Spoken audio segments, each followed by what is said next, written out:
Investigators no longer believe 11-year-old Gannon Stauch is alive. This all began 35 days ago in late January when she told investigators she last saw Gannon leaving his home in Colorado Springs to go to a friend's house. The same day, a neighbor captured surveillance video showing Gannon getting into a truck. It is surveillance video that could be at the heart of a child murder case, showing Gannon leaving with his stepmom Letitia. But according to neighbor Roderick Drayton, Gannon is nowhere to be seen when Letitia returns. I watched the video. I could slow it down, speed it up. I know he didn't come home with her, so I knew something. She'd done something with him or to him. Drayton started reviewing footage after a knock on the door from the FBI. Just kept looking through video, hundreds of clips. Today, I got the worst news and the best news. Obviously, we know what the worst news is, but the best news is that justice will be served. And I'll make sure that justice is served because my boy did not deserve any of this that has happened to him. Stepmom, that I even trusted, that she will pay 100% for this heinous thing she done. And I know that that's going to be due. In 2020, a community in Colorado was plunged into panic when 11-year-old Gannon disappeared. Thousands rushed to join the search, lighting up blue lights of hope. However, the answer lay right inside his own home, concealed by an elaborate web of lies. Digital evidence from GPS tracking data and Google search history to a 1,300-mile cross-country journey exposed a shocking secret. This was not just a search effort, but a relentless battle to uncover the truth at all costs.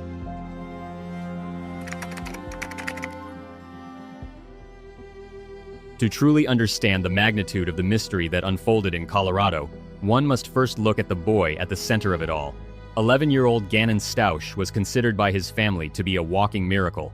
Born prematurely and weighing barely over a pound, he entered the world fighting against incredibly difficult odds. That early resilience ultimately defined his character. Gannon grew into a vibrant, joyful boy with a bright, infectious smile that could easily light up any room. Like many kids his age, he was full of endless energy and completely captivated by video games, holding a special love for Sonic the Hedgehog. To those who knew him, he was not just a survivor. He was a kind-hearted soul who brought immense happiness to everyone around him. On the surface, Gannon's living situation painted the picture of a typical, peaceful, blended family. He resided in the quiet, family-friendly suburban community of Lorson Ranch, alongside his biological father, Al Stauch, and his stepmother, Letitia. However, the daily dynamics of the household shifted significantly in late January 2020. Al, a dedicated professional in the National Guard, was called away for an out-of-state work deployment. This routine trip left the home solely under the supervision of Letitia. It was during this specific period of absence that the foundation of their seemingly normal life completely unraveled.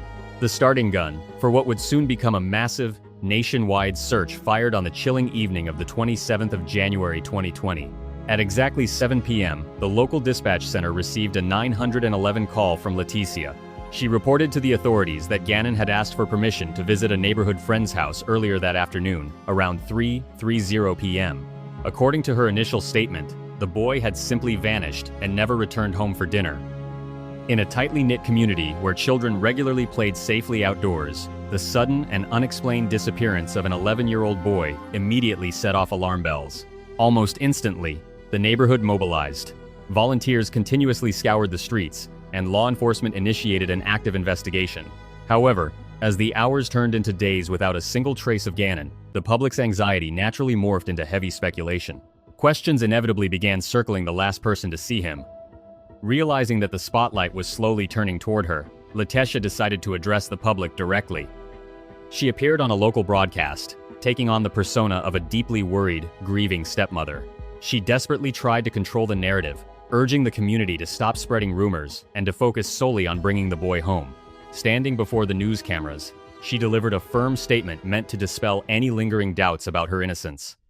I took care of Gannon for the last 2 years in our home because his mother didn't want to do it. And I would never, ever hurt this child. They have all these theories on how Gannon is dead. He is not dead. We are going to find Gannon. And that's the main goal that we all have, my family has. At the time, her televised plea seemed like the desperate cry of a parent wanting her family whole again. Yet, this initial 911 call and public defense were merely the opening scenes of a highly calculated and deceptive performance.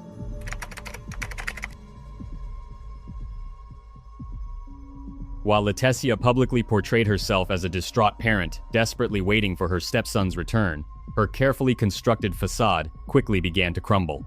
The turning point in the investigation did not come from a massive police search, but from the quiet, unblinking eye of civilian technology.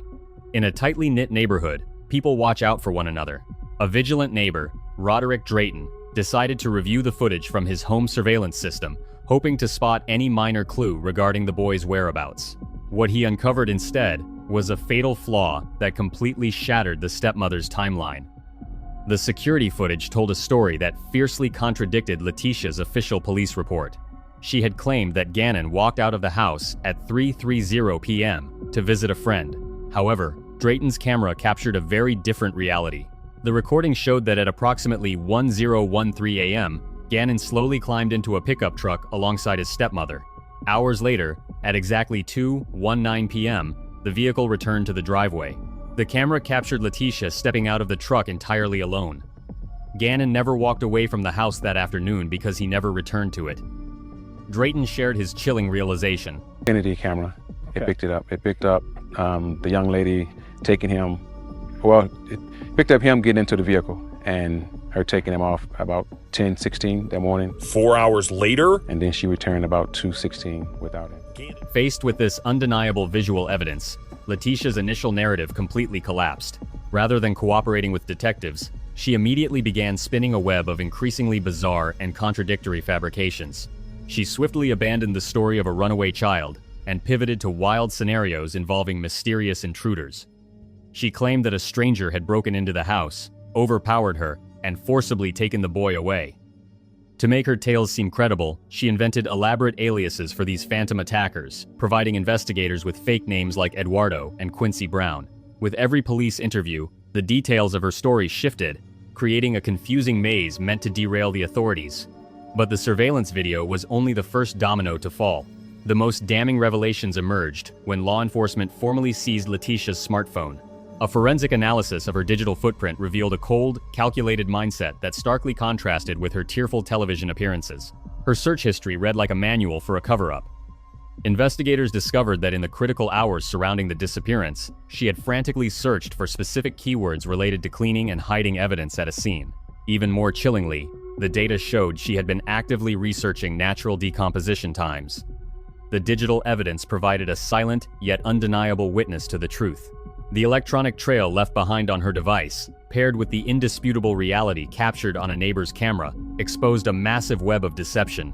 It became terrifyingly clear that the answers to Gannon's disappearance were hidden right inside his own home.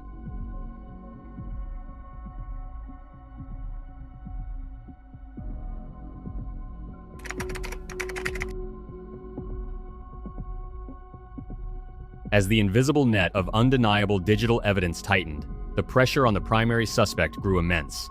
Realizing that her fabricated stories of neighborhood intruders were rapidly collapsing under the weight of surveillance footage and electronic forensic data, Letizia made a calculated decision to flee, right in the middle of the most intense and critical phase of the investigation.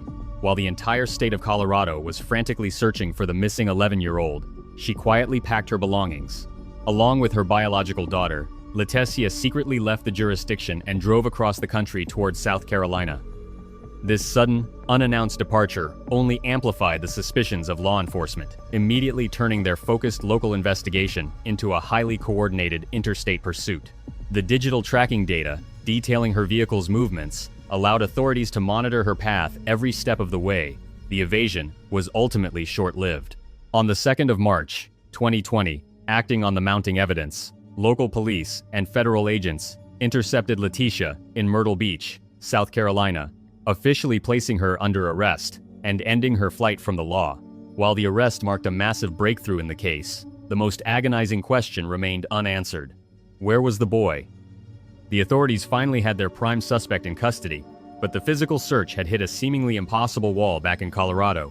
The heartbreaking conclusion to this complex mystery would eventually surface far beyond the snowy mountains of his hometown, following the exact 1,300-mile cross-country route Letitia had driven. On the 17th of March 2020, a crew of bridge inspectors was conducting routine, scheduled maintenance work near the Escambia River in Pace, Florida. While assessing the areas beneath the highway infrastructure, they noticed a suspicious, discarded suitcase hidden deeply in the brush. Upon contacting local authorities to investigate the abandoned luggage, the tragic reality of the situation was finally confirmed. The long, agonizing search had come to a devastating end in an unfamiliar place the boy had absolutely no connection to. The discovery sent profound shockwaves through the nation and brought an unimaginable wave of grief to the family. The flickering hope that the vibrant, heroic boy might somehow walk back through his front door was permanently extinguished. In the immediate wake of this crushing confirmation, the family held a tearful, deeply emotional press conference to address the public who had stood by their side for so many weeks. Through her profound sorrow, Gannon's biological mother, Landon, showcased an incredible well of strength and resilience. The pain of losing her son was immeasurable, but her resolve instantly shifted from a desperate search effort to an unwavering pursuit of ultimate accountability. Standing before the cameras, she delivered a powerful, resolute message that resonated with audiences nationwide. Speaking to a reporter, she declared, "Hey, I got the worst news and the best news. Obviously, we know what the worst news is, but the best news is that justice will be served, and I'll make sure that justice is served because my boy did not deserve any of this that has happened to him." Her profound words marked the beginning of a new chapter in the ordeal, a relentless legal battle to ensure the truth prevailed.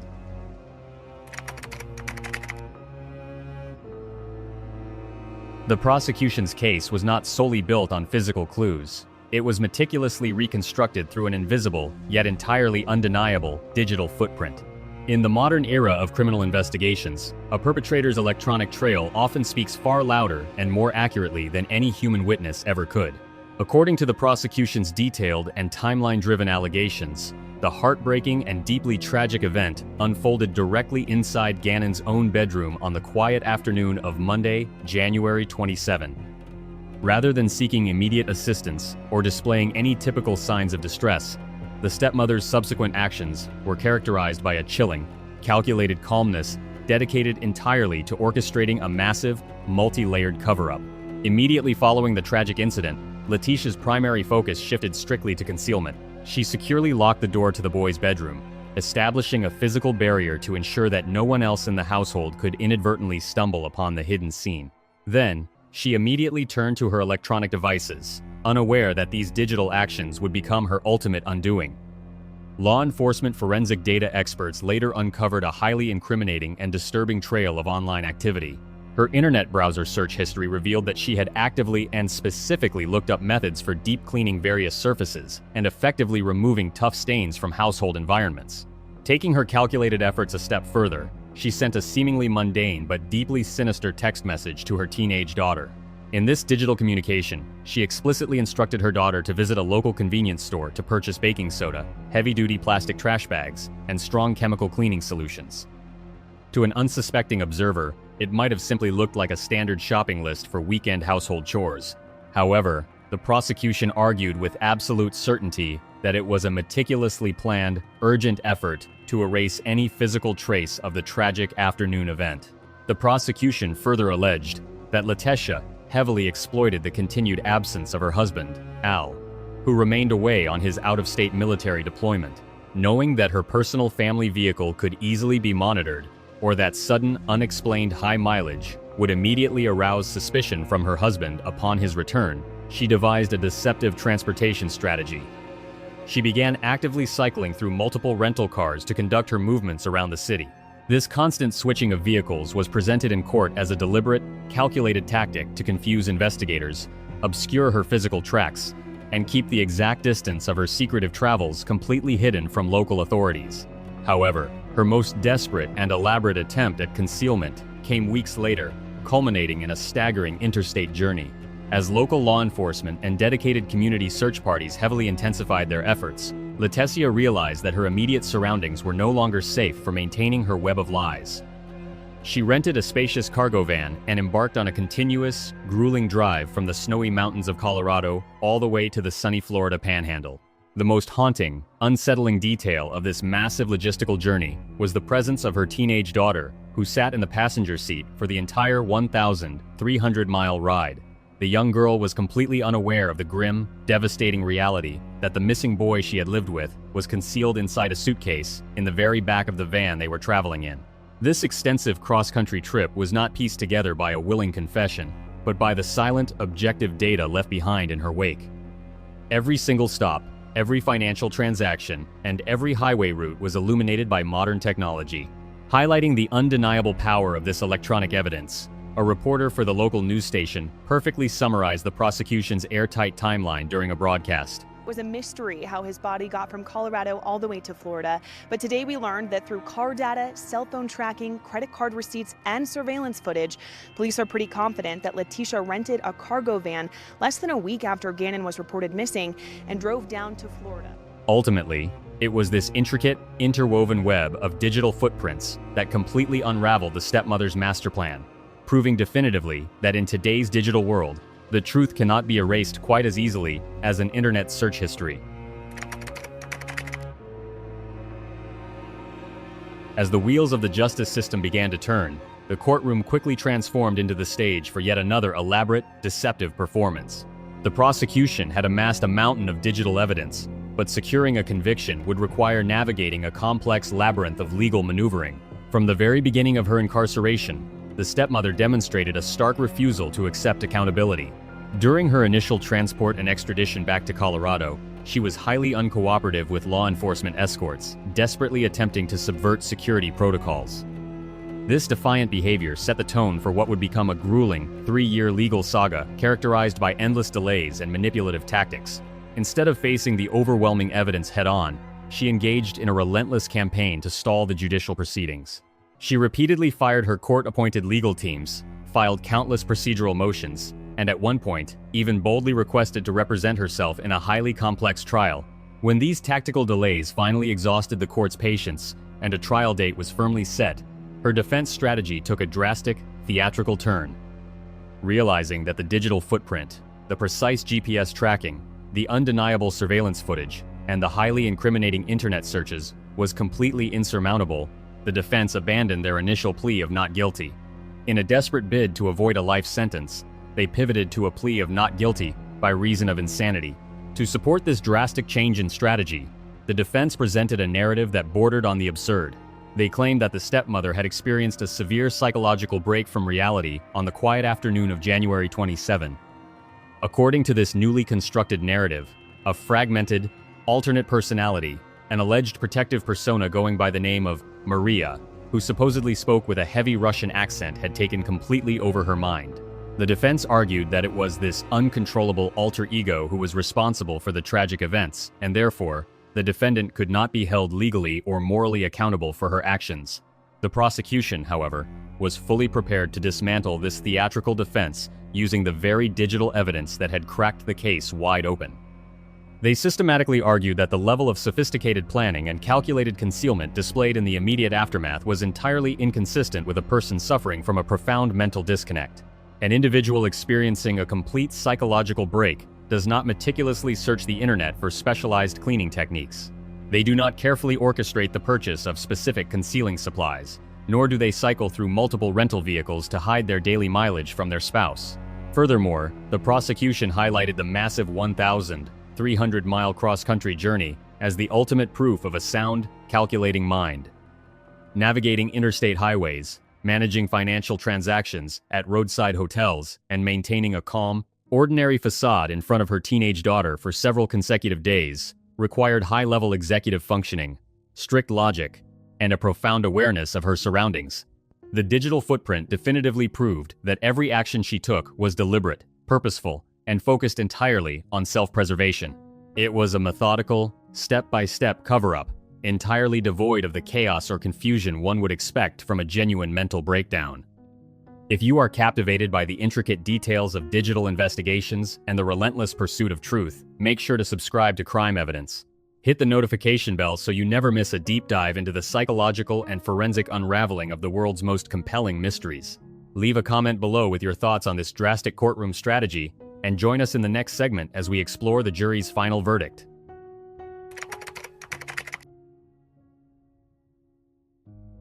For 5 grueling weeks, the courtroom served as the epicenter of a highly emotionally charged quest for absolute justice. The trial was a tense, agonizing process, forcing the grieving family and the entire community to confront the nightmare all over again. The prosecution systematically dismantled the defendant's intricate web of lies, presenting over 1,000 pages of undeniable digital evidence and calling dozens of witnesses to the stand.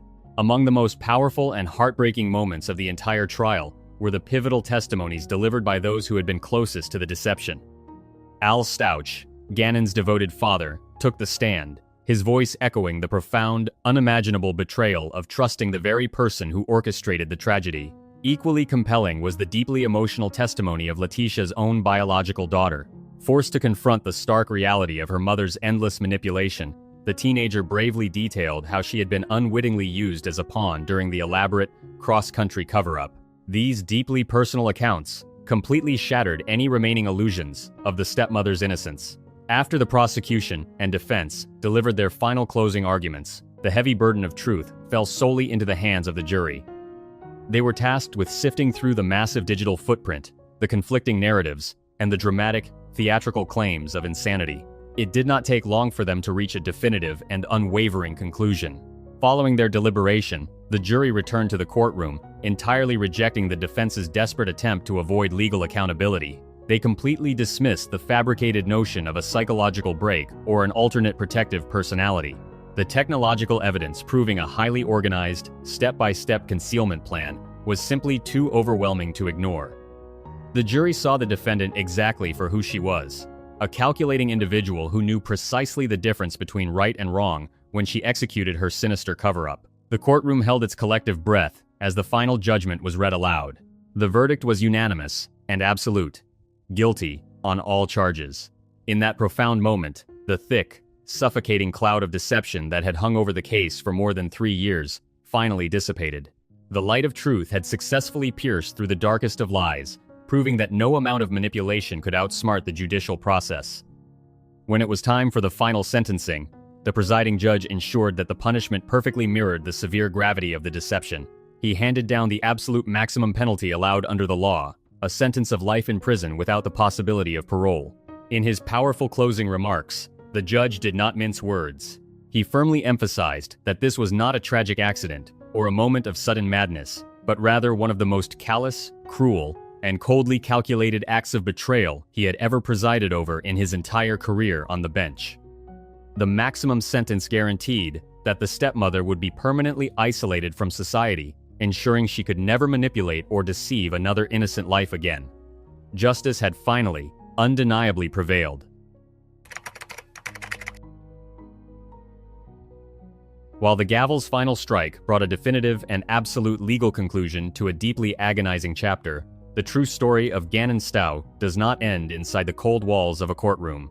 It is a natural human tendency to let the dark, grim details of a crime overshadow the vibrant life that was lost. However, this community, and indeed the entire nation, firmly refused to let Gannon be defined by his tragic conclusion. Instead, his legacy is characterized entirely by the profound light, boundless joy, and unconditional love he left behind. He was not merely a victim of a heavily calculated deception. He was a bright, resilient boy whose spirit managed to ignite a massive movement of compassion and unity across the globe. In the immediate aftermath of his disappearance, a beautiful and powerful phenomenon occurred. Tens of thousands of complete strangers, individuals who had never once met the 11-year-old boy, stood shoulder to shoulder with his grieving family. This incredible collective of supporters affectionately became known as Gannon's Army. For 3 incredibly long and emotionally draining years, this dedicated army never wavered. They attended vigils, organized widespread community searches, and continuously shared his story across countless digital platforms. They stood as a vigilant guard, ensuring that Gannon's name remained alive in the public consciousness and that the pursuit of ultimate accountability would never falter. Gannon's army proved that even in the face of profound darkness, the collective power of human empathy and solidarity is an unstoppable force. This unwavering support was deeply felt by Gannon's biological mother, Landon. Throughout the entire grueling ordeal, her immense strength served as a guiding beacon for everyone watching. Even in the depths of unimaginable sorrow, she bravely chose to transform her son's narrative into a powerful, inspiring catalyst for positive change. Standing before the public, She delivered a heartfelt, resonant message that transcended her own personal grief. She urged families everywhere to use Gannon's story as a vital reminder to fiercely protect their familial bonds. She pleaded with parents to hold their children a little closer, to cherish every fleeting moment, and to never take the presence of their loved ones for granted. Through her incredible grace, Landon ensured that Gannon's brief but beautiful life would continuously inspire others to foster deeper, more meaningful connections within their own homes. She reminded the world that life is fragile, and that the purest way to honor her son was to spread the very kindness and joy that he so naturally embodied every single day.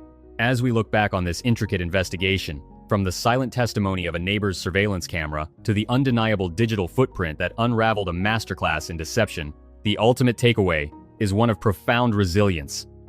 Today, the memory of Gannon Stauch is not anchored to a 1,300-mile journey of deceit, but rather to the enduring symbols of hope that continue to blanket his hometown. Across the state of Colorado, and far beyond its borders, thousands of vibrant blue ribbons can still be seen tied to trees, fences, and porches.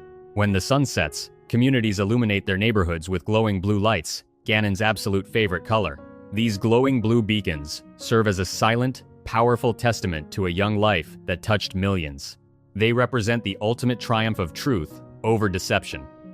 More importantly, they stand as a beautiful, glowing symbol of peace, honoring a little boy who will forever be remembered not for the way he left this world, but as a true, smiling hero in a cape, resting peacefully now that justice has been completely and irrevocably served.